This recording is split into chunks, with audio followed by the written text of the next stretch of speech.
અને એચએસસી બોર્ડની આગામી 13મી તારીખથી શરૂ થતી પરીક્ષાના મુદ્દે ચુસ્ત બંદોબસ્ત વ્યવસ્થાને અનુલક્ષીને પરીક્ષા સમિતિની એક બેઠક મળી।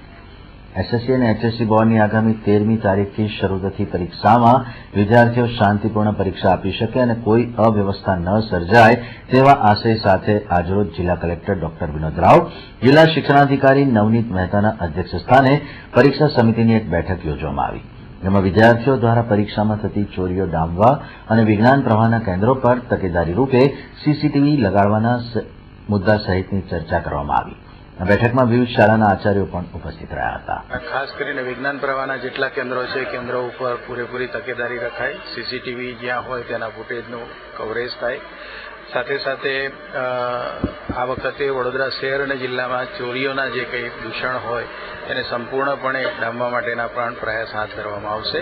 ગાંધીનગરથી જે કંઈ સ્કોડની વ્યવસ્થા છે એ વ્યવસ્થા દ્વારા પણ પૂરેપૂરી તકેદારી રાખવામાં આવશે અને વડોદરા શહેર અને જિલ્લાના તમામ બાળકો શાંતિપૂર્ણ માહોલમાં પરીક્ષા આપે તેવી શુભેચ્છા।